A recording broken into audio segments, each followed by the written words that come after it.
sabotage di jamais vu kenn mësul xalaat ay soldats Israël ay renseignement bi Israël yor communication bi Israël yor doole bi Israël yor ñu dem ba léegi waa Hezbollah ñooy téye ay soldats Israël di leen def ay embuscade di leen téye en otage c'est du jamais vu dans l'histoire de cette guerre loolu moo tax ma ne gars yi joxe leen ay cadeau ay cœur waa Hezbollah loolu moo tax ma ne waa Iran bu leen neexee ñu tëdd nelaw waa Iran bu leen neexee ñoom ñu tëdd nelaw instant yi parce que lu tax ma ne waa Iran liggéey bu ñu waroon def yépp waa Iran Hezbollah mu ngi koy def liggéey bi waa Iran waroon def yépp mouvement Al-Wali ñu ngi koy def liggéey bi waa Iran waroon def yépp mouvement PMI bu nekk Irak ñu ngi koy def mais liggéey bi waa Iran waroon def yépp waa Hezbollah ñu ngi koy def liggéey bi waa Iran waroon def yépp Houthi nekk ca Yémen ñu ngi koy def mais les alliés de Iran ñu ngi wone seen bopp ci guerre bi lu doy waar kon loolu moo tax tey kii di Trump di saaga di xas c'est parce que Trump lu mu wax Prince Ben Salman loolu c'est comme si que mu ne ko caga ngeen baal ma ci terme yi l'escu xam ngeen lan mooy l'escu et cetera am na loo xamante ne mënu ma ko wax dem leen ngeen xool lan la Trump wax Mohammed Ben Salman maanaam presque da koo wax ne doomu caga nga loolu lay xaw a niru ci wax doomu caga nga genre lu mu ko traité daal kaddu yu ñaaw la Trump wax Ben Salman te Ben Salman moo nekkoon xaritu Donald Trump moo ko doon jox ay milliards doon ko jox lu ne mais tey président américain bi lu mu ko wax presque doomu caga la ko wax ca kaddu yu ñaaw la ko wax lan moo tax Trump wax ko da koo ne da ngeen di seetaan États-Unis yéen a ngi seetaan États-Unis balaa maa dee kan ñuy jox xaalis ñu soxlawuñu sa xaalis bu nekkee xaalis ñun yor nañ ko ñun américain soxlawuñu xaalis soxlawuñu sa pétrole soxlawuñu sa dara Trump lan lay laaj bakkan Trump bakkan lay laaj dafa bëgg waa Arabie Saoudi jël ay soldats jox ko waa Arabie Saoudi nag naari zëmbaxa yaa Allah yaa Allah yaa Allah yaa Allah xëdëra xë yaa Allah yaa Allah yooyu pare pour xeex seen jàllaabe yi man bu nekkee jàllaabe yi la Trump yaakaar ay naaru jàllaabe ay naar waa xayat yaa Allah ñooñu lan la ñu mën ci waa Iran zëmbëra yaa Allah yàlla yaa Allah ñooñu la Trump yaakaar ci guerre bi Trump nag bu nekkee yaakaar ne ñooñu ñu ngi wër Kaaba gi di ziyaare ñi wër Kaaba gi di ziyaare di umra di waajal ñooñu la Trump yaakaar ci xeex bi parce que nee na Prince Ben Salman li guerre bi yépp yow yaa ma ci dugal yéen Arabie Saoudi yéen a ma ci dugal yéen gars yi yéen ay sponsor guerre bi pare defu leen dara ci guerre bi indiwu leen seen ndawtal jàppale wu leen ma joxe wu leen dara amul dara li ngeen ma jàppale ci guerre bi tous naada lii Trump la wax ki nga xamante ne tey la bind wax loolu Mohammed Ben Salman prince saoudien lii la ko Donald Trump wax ay xas yu métti la ko Trump xas maa ngi ñëw nag fii moo gën a am solo ci live bi mooy waa américain yi 82e aérospatiale États-Unis fan la nekk fii moo gën a am solo ci live bi gars yi partagé leen live bi sama gars yi partagé leen live bi on est victime de tous les dangers l'heure est grave américain yi la nuit du jeudi vendredi démb la ñu yónnee 82e force aérospatiale pour ñu war a dem fi nga xamante ne mooy détroit d'Ormuz américains yi ñetti cible la ñu utilisé woon pour war faa dem mais fan la américains yi nekk instant yi man maa leen di wax fan la soldat américains yi nekk jamono jii may wax ak yéen man maa leen di wax intervention bi États-Unis bëgg a def ci weekend bii ci détroit d'Ormuz fan la ñu nekk man maa leen di wax États-Unis d'après information yi jox soldats américains yi fan la ñu nekk ak fan la waa Iran nekk ak États-Unis fan la ñu nekk ci détroit d'Ormuz bi Trump di wax ci weekend bii la bëgg a régler cas bi weekend bii la bëgg a régler cas bi gars yi tapote leen ngeen partage live s'il vous plaît on signale le live ñetti site la États-Unis waxoon dañuy dem ci détroit d'Ormuz américains yi dañoo waxoon dañuy dem fi nga xamante ne détroit d'Ormuz décanter situation bi parce que Iran warul bloquer détroit d'Ormuz muy benn américains yi waxoon nañ dañuy dem ci île Hark nekk île bi nga xamante ne foofu la li nga xamante ne la Iran def lépp luy économie pétrole Iran muy ñaar partagez le live gars yi ngeen tapoter bu baax a baax tapoter et partagez le live la famille on signale le live TikTok fait partie parmi les 1000 applications tapotez et partagez merci à l'assistant TikTok et téléchargez l'application TikTok n'hésitez pas à abonner sur compte TikTok Commando Baye lépp lu ngeen soxla ci géopolitique géostratégie fii la ci compte TikTok Commando Baye partagez le maximum le live mooy île Hark mooy pétrole Iran bi foofu la nekk foofu la États-Unis waroon yóbbu seen force aérospatiale 82e division ak fi nga xamante ne mooy île Kerch beneen île bu tudd Kerch nekk fi nga xamante ne détroit d'Ormuz ak fi nga xamante ne mooy détroit Bab el-Mandeb nekk ci mer Rouge ak fi nga xamante ne mooy détroit d'Ormuz mais États-Unis dañoo déployer seen force yi dem fi nga xamante ne fu ñu wooyee les Baloutchistan déglu leen bu baax ma wax leen Baloutchistan fan la Baloutchistan nekk fan la américain yi bu ko dugg mooy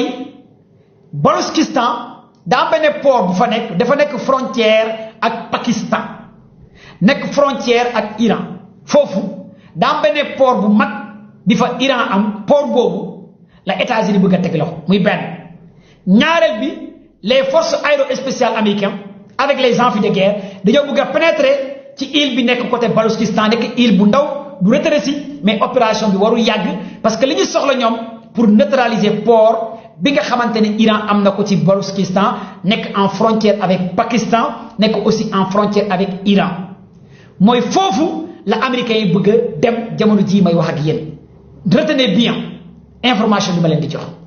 les services de renseignement moo tax ma ne leen Russie ak Chine ils ont bien contribué ci guerre bi d'après les renseignements yu bàyyeekoo ci Russie bàyyeekoo ci Chine ñu ngi repérer les américains ci zone boobu la ñu repérer les américains waaye nag li ci gën a yéeme opération bi américains yi bëgg a def foofu du passer 4 jours parce que mënuñ faa nekk foofu benn xat na tuuti na ndaw na te ñu nar faa jaar ça va être très compliqué parce que ragal nañ 99,99%. y a des mines anti-navires yi nga xamante ne et des mines côtières et des vedettes rapides yi nga xamante ne Iran teg na ko ci ces secteurs de mines parce que les Iraniens dañoo am lu ñuy woowe ay vedettes rapides yor des mines anti-navires yor des missiles anti-navires yor des cargosets yor des manises yor des sous-marins yor 27 yi nga xamante ne gigolets yoo xamante ne ay sous-marins torpilles yi nga xamante ne les Iraniens dañu koo am ci îles yi lii mooy puissance de feu bi Iran am par rapport à ces îles plus de 25 sous-marins torpilles yi nga xamante ne avec des lances rapides yor ay vedettes marines yu gaaw yoo xamante ne Iran yor nañ ko ak ay navires de guerre yoo xamante ne sont pilotés par des comment dirais-je encore de plus gars yi jàppale na ma ci terme par des robots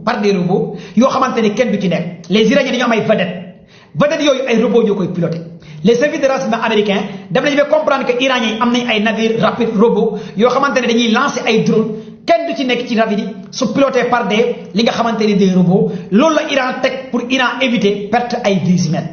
les Américains daf nañu ba comprendre que ne ñoom li ñu nar a xeexal ci géej gi du nekk ay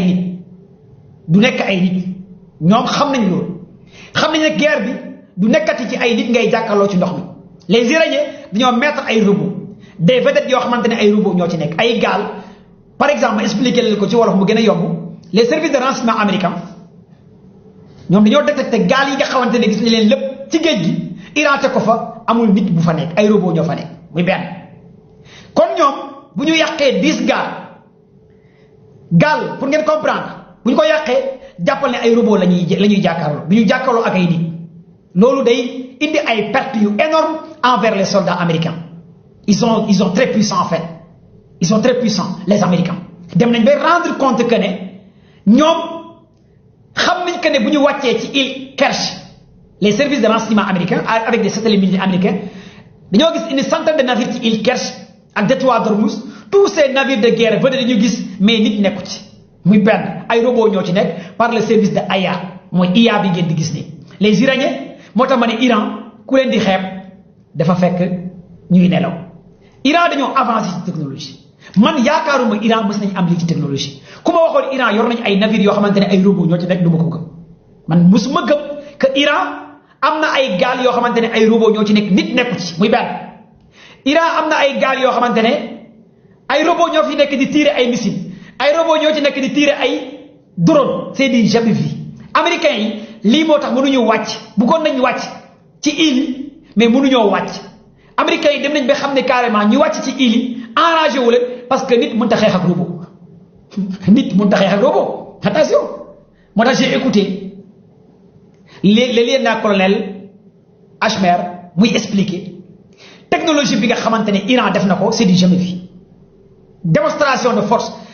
mais les services de MI6 britannique gars yi partagé leen live bi oh gars yi live bi mu ngi taxaw de signalé lañu live bi mu ngi taxaw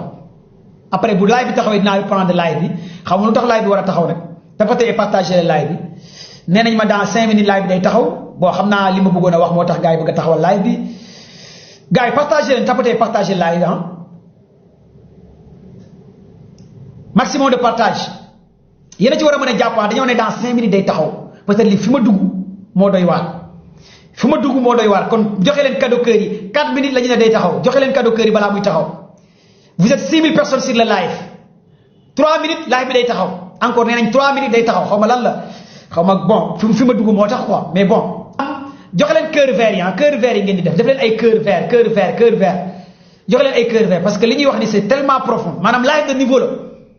niveau bi moo kawe li ñuy wax live de niveau la ay secret yu doy waar laay joxe xam naa moo tax ñu bëgg a taxaw live mais bu taxawee dinaa defaat live bi quoi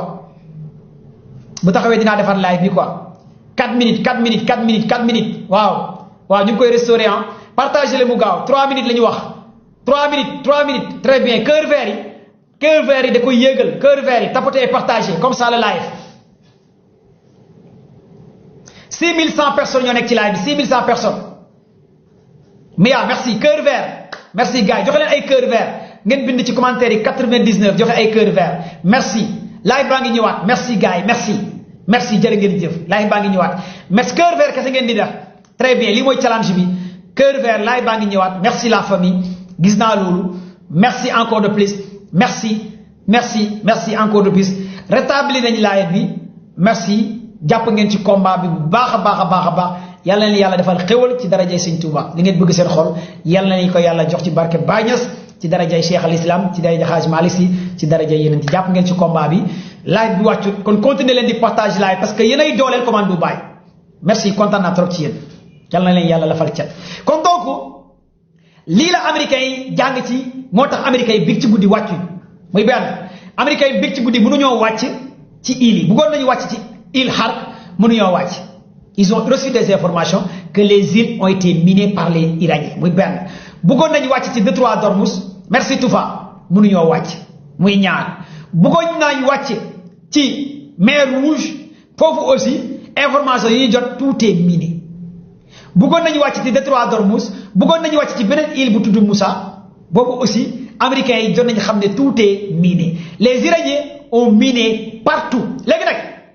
fi ma nee wax ci Baloutchistan foofu la États-Unis bëgg a dem mais États-Unis li ñu wax mooy seen rapport bi mooy foofu opération bi 4 jours du ko passé parce que bu ñu fa yàggee Iran da leen di écraser opération bi mooy lan pour jël ay port yi nga xamante ne Iran moo ko moom jël ay dépôts pétroliers yi nga xamante ne Iran moo ko moom lii la États-Unis bëgg a def fi nga xamante ne mooy ci Balkan yi côté Pakistan foofu mooy Baloutchistan yi lii mooy port bi nga xamante ni Iran fa la nekk États-Unis foofu la bëgg a dem jamono ji may wax ak yéen waaye nag daa am lu gën a am solo li nga xamante ne tey dafa commencé am ci ñaari phase yi ci côté waa Iran dañoo envoyé message li nga xamante ne mooy waa Syrie ak li nga xamante ne mooy waa Iran ak lii di waa Koweït dañoo ne fépp foo xamante ne immeuble la soldats américains nekk fa nañ ko fa évacuer nañ évacuer tous ces immeubles tous ces installations nañ ko évacuer lépp luy centre énergétique centre d'eau waa Iran joxe nañ communiqué ne nañ évacuer foofu mooy message bi Iran envoyé parce que Iran jot na information que ne palais présidentiel Syrie les renseignements américains ñu ngi foofu Iran jot na xibaar Koweït bëri na ay immeuble résidence yoo xamante ne soldats américains ñu ngi ci Koweït moo tax Iran envoyé waa Koweït communiqué xamal leen carrément lii moo tax démb Iran bombardé base États-Unis mu nekk Koweït rey fa plus de 5 soldats gaañ fa plus de ay dizaines de soldats américains parce que Iran jot na que ne tous les commandos et les renseignements américains ñu ngi ci Koweït ci ay immeubles ci ay résidences Iran jot na envoyé ay correspondance pour ñu évacuer les installations énergétiques les installations sudères énergétiques les installations de l'eau tous ces lieux Iran envoyé na ay communiqué pour gars yi évacuer ko pour lan pour Iran dafa pare pour bombarder ces résidences ces immeubles que ça soit muy Dubaï que ça soit muy Qatar que ça soit muy Koweït que ça soit muy Irak Iran pare na ce week-end bii la Iran joxe ultimatum pour bombarder tous ces résidences ci week-end bii Iran dafa pare tamit pour université américain yi nekk ci Moyen-Orient Iran dafa pare pour bombarder ko bépp université bu États-Unis am ci Moyen-Orient bépp école bu américain yi am ci Moyen-Orient ak lycée américain good morning hello everybody ñu fa am ay good lycée buy jàngale ay good morning how are you hello everybody Iran da koy bombardé école buy jàngale hello how are you what's your name my name is nangam Iran da koy bombardé kon école yu nekk ci Moyen-Orient bi yépp di jàngale anglais Iran nee na gaa yi génn étudiant élève Iran da koy bombardé jàngati anglais amatul ci Moyen-Orient jàng everybody how are you fine du amati kuy jàngati how are you fine moom xanaa nga dem Sénégal xanaa nga dem feneen mais jàpp leen ne how are you fine moom kenn du ko jàngalee ci dans le Moyen-Orient muy université muy lycée parce que lu waral loolu américains yi tey dañoo bombardé université Iran bombardé ay lycée lii la américains yi def ca Iran dañoo bombardé tey ay université xam ngeen guerre bi Iran stratégie de guerre bu mu utiliser dafa yéeme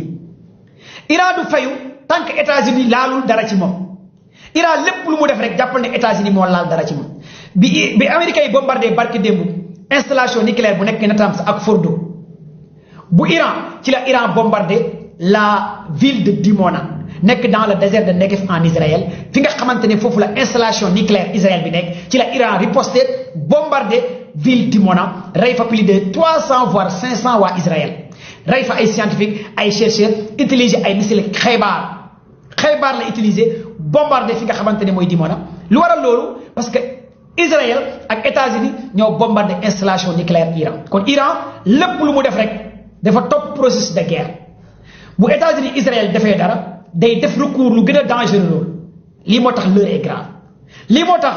communication avec des missiles de guidance yi Iran yor c'est de la puissance de feu kon Iran dafa am benn capacité de frappe de ciblage de guidance bu doy waar parce que Iran aussi am na des satellites militaires à travers orbite loolu moo tax guerre bi ma wax leen les nerfs de la guerre c'est de l'information les nerfs de la guerre données la guerre satellite la guerre drone la tous ces facteurs ces données dafa converger par rapport à la technologie Chine à la technologie russe parce que yéen ñëpp gis ngeen ne Vladimir Poutine guerre bi moo ci gën a kontaan te Poutine buggul guerre bi jeex yéen a ngi naan guerre bi man maa bëgg mu buggul mu jeex mais Poutine moo gën a bëgg ci guerre bi parce que Poutine lu mu doon jaayee pétrole bu doon jaayee pétrole par exemple $50 léegi $100 lay jaay Poutine bu doon jaayee pétrole $200 léegi $400 lay jaay parce que taxes yi nekkoon ci kawam yépp États-Unis dindi na ko kon Russie instant yi ay milliards lay laal ci guerre bi lii foog ngeen xam ko d'abord est-ce que xam ngeen loolu est-ce que xam ngeen ne jamono ji Poutine mooy gën a zibilé ci guerre bi Poutine moo gën a bëgg ci guerre bépp taxe bi américains yi tegoon ci kawam Poutine instant yi taxe yooyu tëb na guerre bi xam ngeen aussi ñan la gën a arrangé mooy waa Afrique est-ce que déggati ngeen attaque ca Mali attaque ca Burkina attaque ca Niger war ngeen ma poser ces questionnements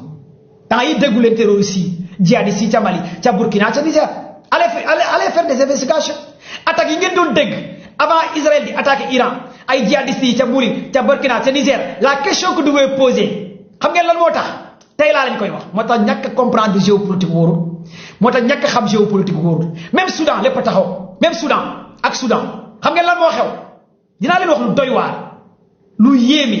lu jara def investigation moo tax guerre Iran bi arrangé na Afrique guerre Iran bi ak États-Unis Israël arrangé na waa Mali waa Burkina waa Soudan waa même RDC même Congo RDC del na arrangé déggutu leen attaque bi parce que naar yi nekk Arabie Saoudite Émirats arabes doon financé terroristes yi djihadistes yi ak européens yi ak américains yi taluñ leen naar yi nekkoon ci Émirats arabes di financé les djihadistes en Afrique les terroristes ak européens yi ak américains yi jamono ji taluñ djihadistes yi taluñ te djihadistes yi ku leen joxul xaalis du ñu guerre djihadistes yi nekk ca Mali ku leen joxul xaalis du ñu guerre djihadistes yi nekk ca RDC ku leen joxul xaalis te rebelle yi du ñu guerre rebelle yi nekk ca Congo RDC ku leen joxul alal du ñu guerre rebelle yi nekk ca Mali ca Burkina ca Soudan ku leen joxul xaalis du ñu guerre te amaguñ xaalis bi dara doxut parce que banques yi moo commencé taxaw transaction yi doxut kon lii moo tax instant yi ñoom ñëpp ñu jël armes yi ranger armes yi teg ko ba mu ron ñu toog commencé seetaan live commando bàyyi terroristes yi djihadistes yi ñoom ñëpp fu mu ne dañoo bàyyi mu sedd moo tax ngeen gis ay Mali ay Burkina ay Niger ay Soudan ay RDC mooy yéen ñëpp Iran daal gàcce ngaalaama Iran mu ngi ñaf-ñafal gars yi fu mu ne réewu arab yi investissement yi ñu defoon ca Dubaï talatuñ di financer ay rebelle réewu arab yi lu ñu tal mooy seen dépôt pétrole yi nan la ñuy def amaat ay immeuble nan la ñuy def amaat ay jumelles nan la ñuy def immeuble yi Iran yàq ñu amaat ko nan la ñuy def seen pétrole bi ñu amaat ko nan la ñuy def entreprise de dessalement yi nga xamante ne Iran mu koy waaj a yàq ñu amaat ko ku nekk yaa ngi jël sa alal bokk ko xaar parce que crise bu métti moo nar a am ci réewu arab yi kon lii moo tax gars yi talatuñ benn terroriste benn djihadiste kon guerre bi arrangé na waa Afrique guerre bi dafa arrangé dëggantaan waa Afrique guerre bi dafa arrangé dëggantaan waa Afrique surtout parce que day tax terroriste djihadiste yi nekk ca Afrique ñoom ñëpp amatul benn financement bu bàyyi ko ci émirats arabes buy dem envers ces terroristes amatul benn financement bu bàyyi ko États-Unis Trump tey bu demee bay saaga Mohammed Ben Salman kon ngeen xam ne l'heure est grave le président le plus puissant dem benaan prince Ben Salman alal bi nga ñuy jox xaalis soxlawuñ ko ñun bakkal la ñuy soxla ay troupe ay nit kon ngeen xam ne l'heure est vraiment grave gars yi partagez leen live bi vous êtes 6000 personnes sur le live 6500 personnes sur le live et on signale le live partagez leen live bi encore de plus ñu ngi signaler live bi lii moo tax Afrique semaine bii yëpp depuis bi guerre bi tàmbalee ba léegi Soudan déggatu leen djihadistes yi terroristes yi Libye déggatu leen terroristes yi djihadistes yi Mali Burkina Niger même fi nga xamante ne mooy ca Nigéria lan moo ko waral mais parce que ñi leen doon financé ci monde arabe bi taluñu leen mooy les milliardaires arabes ñoo doon financé tous ces réseaux là te Iran mu ngi leen di